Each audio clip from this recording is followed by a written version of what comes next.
Exchange പ്രവാസ ലോകത്തിന്റെ പുതിയൊരു അധ്യായത്തിലേക്ക് എല്ലാ മാന്യ പ്രേക്ഷകർക്കും സ്വാഗതം. പ്രവാസ ജീവിതത്തിലേക്ക് ഒരാളെ പ്രേരിപ്പിക്കുന്നത് പണമാണെങ്കിൽ തന്നെയും അതെല്ലായ്പ്പോഴും ആഡംബര ജീവിതം സ്വപ്നം കണ്ടായിരിക്കണമെന്നില്ല. മിക്കപ്പോഴും അത് ജീവിതത്തിന്റെ രണ്ടറ്റവും കൂട്ടിമുട്ടിക്കുവാനുള്ള യാത്രയായിരിക്കും. നിത്യവൃത്തിക്ക് വക കണ്ടെത്തുന്നതിനുള്ള തൊഴിലവസരങ്ങൾ ഇവിടെ തന്നെ സൃഷ്ടിച്ചെടുക്കുവാൻ സാധിച്ചാൽ പ്രവാസ ജീവിതം ഒരു പരിധിവരെയെങ്കിലും നമുക്ക് അവസാനിപ്പിക്കുവാൻ സാധിക്കും. ഈ ഓർമ്മപ്പെടുത്തലോടുകൂടി പ്രവാസ ലോകത്തിന്റെ ഇന്നത്തെ അധ്യായം ഇവിടെ ആരംഭിക്കുകയായി. എല്ലാ മാന്യ പ്രേക്ഷകർക്കും ഒരിക്കൽ കൂടി UAE എക്സ്ചേഞ്ച് പ്രവാസ ലോകത്തിന്റെ ഇന്നത്തെ അധ്യായത്തിലേക്ക് സ്വാഗതം.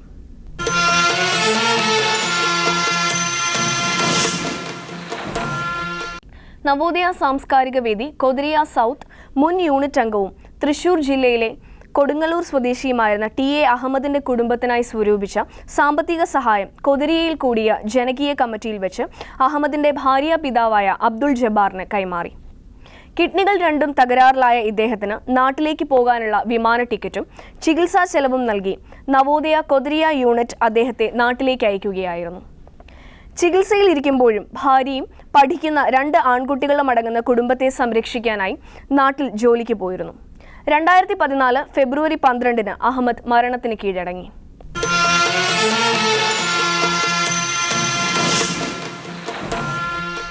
വൃക്കകൾ തകരാറിലായി ചികിത്സയ്ക്ക് പണമില്ലാതെ ബുദ്ധിമുട്ടുന്ന അനസിന് നവയുഗം സാംസ്കാരിക വേദിയുടെ ചികിത്സാ സഹായം കേരള പ്രവാസി ഫെഡറേഷൻ സംസ്ഥാന ജനറൽ സെക്രട്ടറി KE ഇസ്മായിൽ അനസിന്റെ പിതാവ് ലത്തീഫിന് കൈമാറി. കുടുംബത്തിന്റെ അത്താണിയായിരുന്ന അനസ് വിദേശത്ത് ജോലി തേടി വന്നെങ്കിലും ഏതാനും മാസത്തിനു ശേഷം രോഗം തിരിച്ചറിഞ്ഞ് മടങ്ങുകയായിരുന്നു. ദമാം നവയുഗം സാംസ്കാരിക വേദിയുടെ ചികിത്സാ സഹായം അനസിന്റെ വീട്ടിലെത്തി പിതാവിന് നൽകി. നവയുഗം പ്രവർത്തകരായ ടിറ്റു ജോയ്, ബാബു, കേരള പ്രവാസി ഫെഡറേഷൻ പ്രവർത്തകരായ സുലൈമാൻ നിലമേൽ, ഷാഹുൽ ഹമീദ്, താജുദ്ദീൻ, താജ് മുഹമ്മദ്, CPI പ്രവർത്തകരായ അമൃത് ചടയമംഗലം, നവാസ് റോഡ്വിള എന്നിവർ പങ്കെടുത്തു.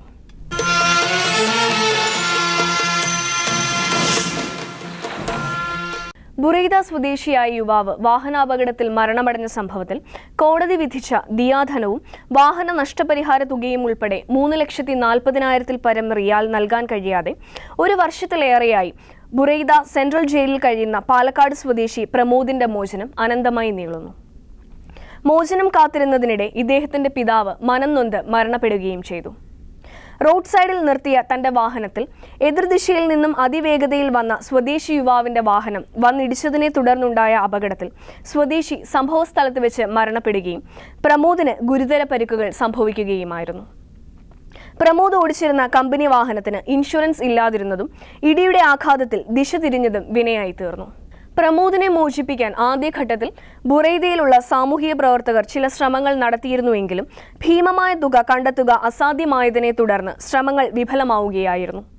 കേരള പ്രവാസി സംഘം സംസ്ഥാന വൈസ് പ്രസിഡന്റും നോർക്ക റൂട്ട്സ് മുൻ ഡയറക്ടറുമായ മൂസ മാസ്റ്ററും സാമൂഹിക പ്രവർത്തകൻ ഇക്ബാൽ പള്ളിമുക്കും പുതിയ ശ്രമങ്ങൾ നടത്തുന്നതിനായി രംഗത്തുണ്ട്. 5 വർഷങ്ങൾക്ക് മുൻപ് ദുബായിലേക്ക് പോയതാണ് ഷബീർ അലി. മലപ്പുറം സ്വദേശിയായ ഇദ്ദേഹം അവിടെ സെയിൽസ്മാനായി ജോലി ചെയ്തു വരികയായിരുന്നു. 2013 സെപ്റ്റംബർ 2-ാം തീയതി റീജിയണൽ പാസ്പോർട്ട് ഓഫീസിൽ നിന്നും ലഭിച്ച ഒരു കത്തിലൂടെ ഇദ്ദേഹം ഓഗസ്റ്റ് 30-ാം തീയതി മുംബൈ എയർപോർട്ടിൽ എത്തിയതായി ഇദ്ദേഹത്തിന്റെ കുടുംബാംഗങ്ങൾക്ക് വിവരം ലഭിച്ചിട്ടുണ്ട്. എന്നാൽ ഇതിനുശേഷം ഷബീർ അലിയെ ആരെങ്കിലും കാണുകയോ അദ്ദേഹവുമായി ഏതെങ്കിലും രീതിയിൽ ബന്ധപ്പെടുകയോ ഉണ്ടായിട്ടില്ല. ഇദ്ദേഹം ഇന്നും മുംബൈയിൽ എവിടെയോ തന്നെ ഉണ്ട് എന്നാണ് ഇദ്ദേഹത്തിന്റെ ഭാര്യയും ഉമ്മയും ഉപ്പയും മകളും ഉറച്ചു വിശ്വസിക്കുന്നത്. ഷബീർ അലിയെ ഒരിക്കൽ കൂടി കാണണം എന്ന ആഗ്രഹവുമായാണ് അദ്ദേഹത്തിന്റെ ഉപ്പയും ഉമ്മയും മകളും ഇന്ന് പ്രവാസ ലോകത്തിലെത്തിയിരിക്കുന്നത്. ഷബീർ അലിയെ കുറിച്ചുള്ള വിശദ വിവരങ്ങൾ നമുക്ക് ഇവരോട് തന്നെ ചോദിച്ചറിയാം. മലപ്പുറത്തോടെ പൂക്കോട്ട്. ഈ ഷബീർ അലി പോയിട്ട് ഇപ്പോൾ ആകെ 5.5 വർഷമായിട്ടുള്ള അതിന് മുമ്പ് ഒന്ന് പോയിട്ട് ലാസ്റ്റ് 5 വർഷമായി. അതിന് പോലൊക്കെ ഉണ്ട്. എത്ര വർഷം ഒട്ടാകായി? 2000 പോയത്. 14 വർഷമായിട്ട് ഗൾഫിലുള്ള ആളാണ്, ദുബായിൽ. എന്ത് ജോലിക്കാരനാ? ആദ്യം ഡ്രൈവറായിരുന്നു, പിന്നെ സെയിൽസ്മാൻ ആയിരുന്നു ലാസ്റ്റിൽ. പഠിച്ചിട്ടുണ്ടോ ഷബീർ അലി? പ്ലസ് ടു വരെ പഠിച്ചു. നിങ്ങൾ ഗൾഫിൽ പോയിരുന്ന ആളാ? ഞാനും ഗൾഫിൽ തന്നെ. നിങ്ങൾ കൊണ്ടുപോയതാ? ഞാൻ കൊണ്ടുപോയതാണ്. എത്ര മക്കളുണ്ട്? എനിക്ക് 6 മക്കള്. ഷബീർ അലി 5 പെണ്ണും. ഇയാളേക അഞ്ചാമത്തെ ആണ് ഷബീർ അലി. പെൺകുട്ടികളെ കെട്ടിച്ചാ? എല്ലാവരും കെട്ടിച്ചൊക്കെ ചെയ്തു. എന്താ ഷബീർ അലി ഇപ്പം എങ്ങനെ ആവാൻ? എന്തോ അറിയില്ല. അല്ല ഈ 14 വർഷം എങ്ങനെ ആയിരുന്ന ആള്? ഞാൻ ഇപ്പം ഇങ്ങോട്ട് വരുന്നതിൻ്റെ ഒരു 6 മാസം മുമ്പും ദുബായിൽ ഇറങ്ങുന്നതിന് മുമ്പ് ഞാൻ കണ്ടു വന്നാണ്. പൊതുവെ ആളെ സ്വഭാവം എങ്ങനെ? സ്വഭാവം ശീലങ്ങളൊന്നുമില്ല. പിന്നെ എന്താ ഇങ്ങനെ ഇങ്ങനെ തിരിഞ്ഞു കളിക്കുന്നത്? അതാണ് അറിയാത്തത്. എന്തിപ്പം ദുബായിൽ വന്ന് അല്ല ബോംബെയിൽ വന്നിട്ട് എന്താ സംഭവിച്ചതെന്ന് അറിയില്ല. അപ്പോൾ ബോംബെ ഉണ്ടാവുമോ? ബോംബെ തിരിച്ചു പോയിണ്ടാവും. തിരിച്ചു പോയിണ്ടാവും. ഇല്ല, തിരിച്ചു പോകില്ല. എന്താ അങ്ങനെ ബോംബെ ആരെങ്കിലും കണ്ടതായിട്ടോ? പാസ്പോർട്ട് ഓഫീസിലാ. അതെന്താ കാരണം? ഇപ്പം എമർജൻസിയിൽ ആ ഇതിൽ ഉണ്ട്, എമർജൻസി സർട്ടിഫിക്കറ്റാണ് വന്ന് പാസ്പോർട്ടും കയ്യിലുണ്ടായിരുന്നു എന്നാണ്. ഇയാൾ വന്നിറങ്ങിയത് അയാളെ പാസ്പോർട്ട് കൂടി? പാസ്പോർട്ട് ബോംബെ എയർപോർട്ടിൽ വാങ്ങി ഇവർ ഇങ്ങോട്ട് അയച്ചിട്ട് ഇവിടുന്ന്. അല്ല ഞാൻ ചോദിക്കുന്നത് എന്തിനാ അങ്ങനെ വാങ്ങിക്കുന്നത്? അതന്നെ ഞങ്ങൾക്ക് കാരണം അറിയില്ല. അതിൽ എഴുതിയിട്ടുള്ള ലെറ്ററിൽ എമർജൻസി സർട്ടിഫിക്കറ്റിൽ വന്നതാണ്. ഓക്കെ, ഇപ്പോൾ നമ്മൾ ആ ഡീറ്റെയിൽസിലേക്ക് പോകണ്ട. നമ്മളിപ്പോൾ ഷബീർ അലിനെ കണ്ടെത്തുന്നതാണല്ലോ നമ്മളെ പ്രശ്നം. ഷബീർ അലി ബോംബെ ഉണ്ടെന്ന് തോന്നുന്നുണ്ട്. എന്തായാലും പോയിട്ടില്ല. എന്താണെന്ന് മനസ്സിലാവുന്നില്ല. ഷബീർ അലിൻ്റെ പ്രോബ്ലം എന്താണെന്ന് മനസ്സിലാവില്ല. ഇത്രയും വലിയ എമർജൻസി എക്സിറ്റിന് അല്ലെങ്കിൽ പെട്ടെന്ന് പോരാനുള്ള കാരണമൊന്നും ഇപ്പോൾ നിങ്ങളുടെ വർത്തമാനത്തിലൊന്നും ഷബീർ അലിയെ കുറിച്ചൊരു ചിത്രവും നമുക്കില്ല. നമുക്ക് ഒരു കാര്യം മനസ്സിലായി, 14 വർഷമായിട്ട് ഗൾഫിൽ പോയിട്ട് ഭാര്യനെ കൊണ്ടുപോയിട്ടുണ്ട്, ഭക്ഷണം കൊടുത്തിട്ടുണ്ട്, അവർക്കിപ്പോൾ എന്തെങ്കിലും വാങ്ങിച്ചു കൊടുത്തിട്ടുണ്ടോയെന്നും നമുക്കറിയില്ല. അല്ല സമ്പാദ്യം ഉണ്ടോ എന്നൊന്നും ഇപ്പോൾ അവരോട് ചോദിച്ചാലാണ് അറിയുള്ളൂ. അവരിപ്പോൾ ഒന്നുമില്ലല്ലോ, നിങ്ങളെ കണക്കിലും ഇല്ല. അപ്പോൾ ഒന്നും ഉണ്ടാക്കിയിട്ടില്ല. അപ്പോൾ അങ്ങനെ നോക്കണ ആളാണെങ്കിൽ 2 കൊല്ലത്തിൽ ഇങ്ങോട്ട് നാട്ടിൽ വന്നപ്പോഴും നോക്കിയിരുന്നു. ഈ കൊല്ലത്തിന്റെ കിട്ടില്ല, ഈ വന്നതിന് ശേഷമില്ല. അതിൻ്റെ അടുക്ക് അവരവിടെ തന്നെ. പ്രവാസ ലോകം പ്രവർത്തകരോടും പ്രേക്ഷകരോടും മുമ്പേ ഷബീർ അലി ബോംബെയിലുണ്ടെന്നാണ് പറയുന്നത്. പക്ഷേ ഷബീർ അലിയെക്കുറിച്ച് കൃത്യമായി മനസ്സിലായില്ല. ഷബീർ അലിയെ ഒരു കാര്യക്ക് മനസ്സിലായി, നിങ്ങൾ കാര്യമായിട്ട് യാതൊന്നും സമ്പാദിച്ചിട്ടില്ല എന്ന് മനസ്സിലായി. എന്താണ് നിങ്ങളുടെ പെശക് എന്നുള്ളതും എനിക്ക് മനസ്സിലായില്ല. എന്തായാലും ഇപ്പോൾ എൻ്റെ മനസ്സിലാവാതിരിക്കലോ അല്ലല്ലോ പ്രശ്നം. നിങ്ങൾ കുടുംബത്തിലെത്തുക എന്നുള്ളതാണ് എല്ലാവരുടെയും പ്രശ്നം. നിങ്ങൾ ബോംബെയിൽ കഴിഞ്ഞുകൂടുന്നത് എന്തിനാണ് എന്ന സംശയമാണ് എന്നെ ചെയ്യുന്നത്. എന്തായാലും നാട്ടിൽ പെങ്ങന്മാരും ഭാര്യയും മകളും ഉപ്പയുമ്മയൊക്കെ വലിയ ആശങ്കയിലാണ്. ഷബീർ അലി ഈ വനവാസം അവസാനിപ്പിക്കണം എന്നാണ് എനിക്ക് പറയാനുള്ളത്. കഴിയുന്നതും വേഗം വീട്ടിലേക്കൊന്ന് വിളിച്ചുകൂടെ? എന്തോ കെട്ടിത്തിരിച്ചിലുണ്ട്. ഞാൻ അപ്പം അതിലേക്കൊന്നും ഞാൻ കടന്ന് ഇവരെ മനസ്സ് വിഷമിക്കുന്നില്ല. എനിക്ക് കുറേശ്ശെ മനസ്സിലാവുന്നുണ്ട്, എന്തോ കുഴപ്പമുണ്ട്. പക്ഷെ കഴിയുന്നതും വേഗം വീട്ടിലേക്ക് വിളിച്ചാൽ കുറേ ശമനം കിട്ടും ഈ വിഷയങ്ങൾക്ക്. ഞങ്ങളെ ആളുകൾ കണ്ടാൽ നിങ്ങളെന്തായാലും അവർ നിങ്ങളടുത്ത് വരികയും നിങ്ങളെ വേണ്ട സഹായങ്ങൾ ചെയ്യും. നിങ്ങൾക്ക് എന്തെങ്കിലും കുഴപ്പമുണ്ടെങ്കിൽ അവർ ഉപദേശിച്ച് ശരിയാക്കുകയൊക്കെ ചെയ്യും. പ്രവാസ ലോകം പ്രവർത്തകരോട് ഷബീർ അലിനെ ബോംബെയിലെ ഏതെങ്കിലും തെരുവിൽ കാണുകയാണെങ്കിൽ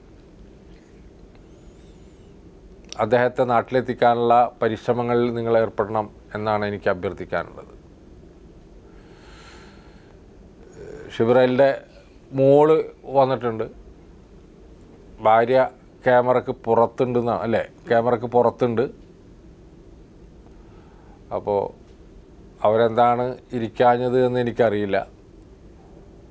എന്തായാലും ഷബീർ അലി വേഗം വരണം എന്നാണ് എനിക്ക് തോന്നുന്നത്. ഉപ്പ ഉമ്മയൊക്കെ ഒരു ഉപദ്രവം ചെയ്യാത്തവരാണ് നിങ്ങളുടെ ജീവിതത്തിൽ എന്നാണ് എനിക്ക് തോന്നിയത്.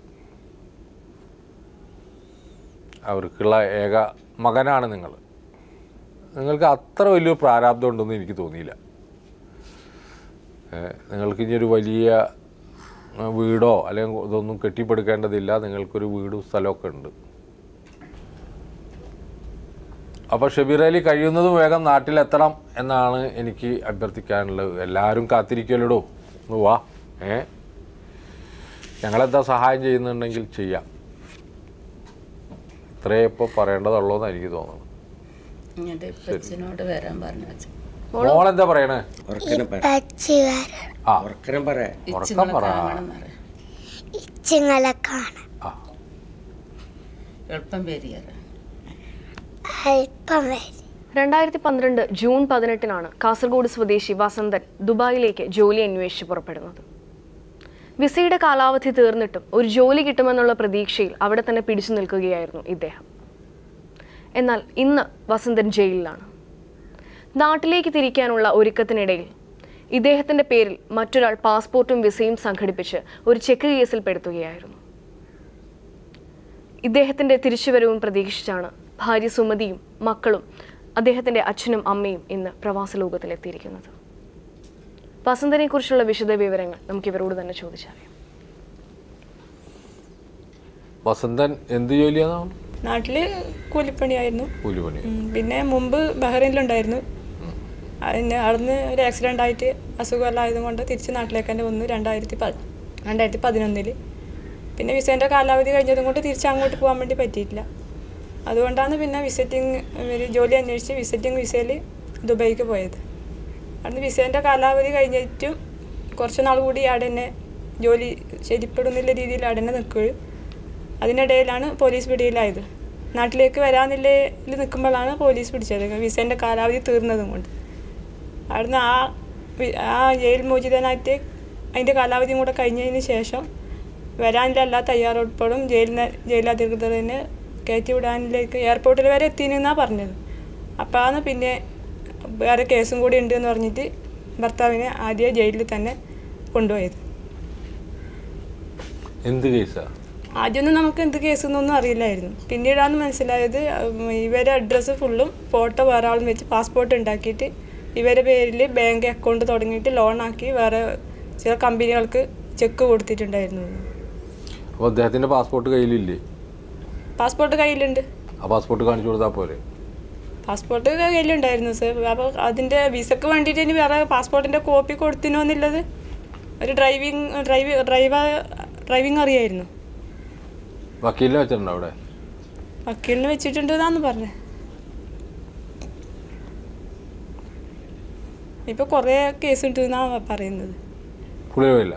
ആ, പുള്ളിക്കൊന്നും ഒരു പങ്കുമില്ല. ഒന്നുമില്ല, തികച്ചും നിരപരാധി. വിസിറ്റിംഗ് വിസയിൽ പോയ ഒരാൾക്ക് എന്തായാലും അങ്ങനെ ചെയ്യാൻ പറ്റുന്നില്ല തോന്നില്ലല്ലോ. ആരും സഹായിക്കാനില്ല. സഹായിക്ക് പുറത്തുള്ള നമ്മുടെ നാട്ടുകാരായ സുഹൃത്തുക്കൾ സഹായിക്കുന്നത് കൊണ്ട് ഇടയ്ക്ക് അതുകൊണ്ടാണ് നമ്മൾ അറിയുന്നത് തന്നെ വിവരങ്ങൾ ഇങ്ങനെയാണ് സംഭവം എന്നുള്ളത്.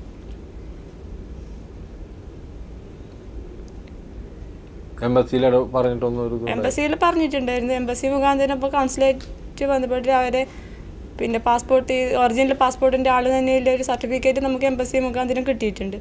പിന്നെ ഇവരെ ചതിയിൽപ്പെടുത്തിയ ആളെ പാസ്പോർട്ടിൻ്റെ കോപ്പി അതെല്ലാം നമ്മളെ കയ്യിലേക്ക് കിട്ടിയിട്ടുണ്ട്. അയാളുടെ കാസർഗോഡ് ജില്ലക്കാരൻ തന്നെയാണ്, മുസ്തഫ എന്ന് പറഞ്ഞിട്ട്. പക്ഷെ അയാൾ അവിടുന്ന് മരിക്കുകയും ചെയ്തു, മരിച്ചു. അതും കൂടെ അതിൻ്റെ മരണ സർട്ടിഫിക്കറ്റിൻ്റെ കോപ്പി അതെല്ലാം നമുക്ക് നമ്മുടെ കയ്യിൽ കിട്ടിയിട്ടുണ്ട്.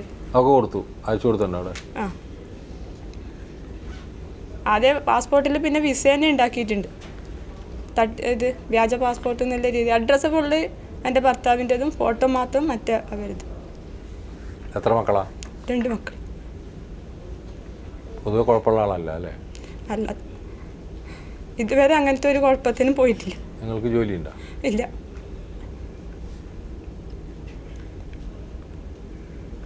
പഠിക്കുകയാണ് അല്ലേ? പഠിക്കും. അവിടെ സഹായിക്കാനൊക്കെ ആളുണ്ട് ഇല്ലേ പുള്ളിയെ? സുഹൃത്തുക്കൾ വഴിയില്ല, സഹായത്തോടെ തന്നെ. മനസ്സിലായോ? പിന്നെ കടബാധ്യത എല്ലാം തീർക്കാന്നുള്ള രീതിയിലാണ് അവിടെ തന്നെ പിടിച്ചു നിന്നത്. പിന്നെയും കൂടെ പ്രവാസ ലോകം പ്രവർത്തകരോടും പ്രേക്ഷകരോടും കൂടിയുള്ള ഒരു അഭ്യർത്ഥനയാണ്. വളരെ വ്യത്യസ്തമായ ഒരു കേസാണ് വസന്തൻ്റേതായിട്ട് ഇവിടെ അവതരിപ്പിക്കപ്പെടുന്നത്. ഇതിൽ നമ്മളെ സമൂഹത്തിന് വലിയ തോതിൽ ഇടപെടാനുള്ള കടമയുണ്ട് എന്നാണ് എനിക്ക് തോന്നുന്നത്. ജോലി അന്വേഷിച്ച് പോയ, ഞാൻ ഇവർ പറഞ്ഞതിൽ നിന്നാണ്, ജോലി അന്വേഷിച്ച് പോയ ഒരു മനുഷ്യൻ വിസിറ്റ് വിസയിലൊക്കെ UAE പോകുന്നത് സാധാരണയാണ് ജോലി അന്വേഷിച്ച് പോകുന്നത്. അത്തരത്തിൽ പോകുന്ന ആളുകൾ ഓവർ സ്റ്റേ ചെയ്യുമ്പോൾ അദ്ദേഹത്തെ പിടിച്ചു, അദ്ദേഹത്തെ ശിക്ഷിച്ചു. അദ്ദേഹം എയർപോർട്ടിൽ വരുമ്പോഴാണ് അറിയുന്നത് അദ്ദേഹത്തിൻ്റെ പാസ്പോർട്ട്, പലപ്പോഴും പാസ്പോർട്ടിൻ്റെ കോപ്പിയൊക്കെ കൊടുക്കും ജോലിക്കൊക്കെ വേണ്ടിയിട്ട്. അങ്ങനെ കൊടുത്ത ഒരു പാസ്പോർട്ടിൻ്റെ കോപ്പിയിൽ നിന്ന് ഉണ്ടാക്കിയ മറ്റ് തെറ്റായ രേഖകൾ വെച്ച് അദ്ദേഹത്തെ കുടുക്കുകയാണ് ചെയ്തത്. ആ കുടുക്കിയ വ്യക്തി മരിച്ചുപോയി എന്നാണ് പറയുന്നത്. ഇത്തരത്തിലുള്ള നിസ്സഹായരായ മനുഷ്യരെ രക്ഷിക്കേണ്ട ചുമതല നമുക്കുണ്ട് എന്നാണ് പ്രവാസ ലോകത്ത് പണിയെടുക്കുന്ന സുഹൃത്തുക്കളോട് എനിക്ക് പറയാനുള്ളത്. അവിടെ കാസർകോട്ടുകാരായിട്ടുള്ള ആളുകൾ ഒട്ടേറെ ഉള്ളൊരു സ്ഥലമാണ് ദുബായ്. ഒട്ടേറെ സൗകര്യമുള്ളവരുണ്ട്, അതുപോലെ തന്നെ സാമ്പത്തിക സ്ഥിതിയുള്ളവരുണ്ട്, അതുപോലെ സാംസ്കാരിക സാമൂഹ്യ രംഗത്ത് പ്രവർത്തിക്കുന്ന ആളുകളുണ്ട്. ഇത്തരത്തിൽ നിർദോഷിയായ ഒരു മനുഷ്യൻ ജയിലിനകത്ത് കിടക്കുമ്പോൾ അതിനെക്കുറിച്ച് അന്വേഷിക്കാനുള്ള ഒരു ചുമതല ഇന്ത്യൻ എംബസിക്കും ഉണ്ട് എന്നുള്ളതാണ് ഞാൻ മനസ്സിലാക്കുന്നത്. അതിന് നിയമവും വകുപ്പും അല്ല നോക്കേണ്ടത്, സത്യസന്ധമായിട്ടുള്ള മനുഷ്യൻ്റെ അവസ്ഥയാണ് നമ്മൾ അന്വേഷിക്കേണ്ടതും സഹായിക്കേണ്ടതും എന്നാണ് ഈ അവസരത്തിൽ എനിക്ക് പറയാനുള്ളത്. അപ്പോൾ ഇത്തരത്തിൽ അബദ്ധത്തിൽ കുടുങ്ങിപ്പോകുന്ന മനുഷ്യർ അവരെങ്ങനെയാണ് സഹായിക്കേണ്ടത് എന്നുള്ളത് തീർച്ചയായിട്ടും നമ്മൾ അടിയന്തരമായിട്ട് ആലോചിക്കുകയും അതിനുവേണ്ടി പരിശ്രമിക്കുകയും ചെയ്യേണ്ട ഒരു അവസരമാണ്. അതുകൊണ്ട് വസന്തൻ്റെ കേസ് ഒരു ഉദാഹരണമായി എടുത്തുകൊണ്ട് കാസർകോട്ടെ പ്രവാസി സുഹൃത്തുക്കളും നല്ലവരായിട്ടുള്ള പ്രവർത്തകരും എല്ലാം ചേർന്നുകൊണ്ട് അദ്ദേഹത്തെ അടിയന്തരമായിട്ട് ജയിൽ മോചിതനാക്കാനുള്ള പരിശ്രമങ്ങൾ നിങ്ങൾ നടത്തണം. ആ ഭരണാധികാരികളെ ബോധ്യപ്പെടുത്താൻ വേണ്ടി ഇന്ത്യൻ എംബസിയിലെ ഉദ്യോഗസ്ഥന്മാർ ശ്രമിക്കണം. അതിനുവേണ്ടി ഇന്ത്യൻ എംബസിയെ കാര്യങ്ങൾ പറഞ്ഞ് മനസ്സിലാക്കാൻ പ്രവാസികളായ സുഹൃത്തുക്കൾ, സഹൃദയരെല്ലാവരും കൂടി ശ്രമിക്കണം എന്നാണ് എനിക്ക് പറയാനുള്ളത്. വസന്തൻ കഴിയുന്നതും മുഖ്യമന്ത്രി ഉമ്മൻചാണ്ടിക്ക് ഒരു കത്തയക്കുന്നത് നന്നായിരിക്കുമെന്ന് എനിക്ക് തോന്നുന്നു. നിങ്ങളും ഒരു കത്ത് ഉമ്മൻചാണ്ടിക്ക് കൊടുത്തിട്ട്, നിങ്ങൾ MLA ആരാ? ചന്ദ്രശേഖരനോട് പറഞ്ഞിട്ട്, അതുപോലെ കരുണാകരനോടും കൂടി പറഞ്ഞിട്ട്, P. കരുണാകരൻ MP ഉണ്ട്, അദ്ദേഹത്തോടും കൂടി പറഞ്ഞിട്ട് കാര്യങ്ങൾ കുറേയും കൂടി എളുപ്പമാക്കാനുള്ള ഒരു സഹായം അവരിൽ നിന്ന് ഉണ്ടാകണം എന്നാണ് എനിക്ക് ഈ അവസരത്തിൽ പറയാനുള്ളത്. അപ്പോൾ ഇന്ത്യൻ എംബസി വഴി, അതുപോലെ തന്നെ ഇന്ത്യൻ വിദേശകാര്യ വകുപ്പ് വഴി ഒക്കെ വസന്തനെ പോലെ പെട്ടുപോകുന്ന മനുഷ്യരെ സഹായിക്കാൻ നമ്മൾ തയ്യാറാകണം എന്നുള്ളതാണ് ഈ സന്ദർഭത്തിൽ എല്ലാവരോടും കൂടി പറയാനുള്ളത്. തീർച്ചയായിട്ടും ഈ കുടുംബത്തെ, ഒന്നും അറിയാത്ത പാവപ്പെട്ട ഒരു കുടുംബത്തെ ആശ്വസിപ്പിക്കാനുള്ള കടമ നമ്മൾക്കുണ്ട്. തീർച്ചയായിട്ടും അത് നമ്മൾ ചെയ്യും. എല്ലാവരും അതിനുവേണ്ടി മുന്നിട്ടിറങ്ങണം എന്നാണ് എനിക്ക് പറയാനുള്ളത്. ഈ കുടുംബത്തെ സമാധാനിപ്പിച്ചുകൊണ്ട് ഞാൻ അയക്കുകയാണ്. മക്കൾക്കെല്ലാം പറയണ്ട.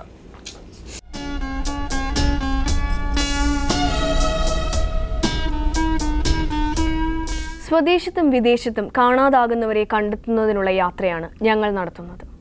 ഇത് തികച്ചും സൗജന്യവുമാണ്. കാണാതായ ആളിനെക്കുറിച്ചുള്ള വിശദവിവരങ്ങൾ, അയക്കുന്നയാളിൻ്റെ ഫോട്ടോ, അഡ്രസ്, ഫോൺ നമ്പർ തുടങ്ങിയ വിശദവിവരങ്ങൾ സഹിതം ഞങ്ങൾക്ക് എഴുതുക. ഞങ്ങളുടെ വിലാസം: പ്രവാസ ലോകം, കൈർലി TV, കൈർലി ടവർ, പാളയം, ട്രിവാൻഡ്രം 34.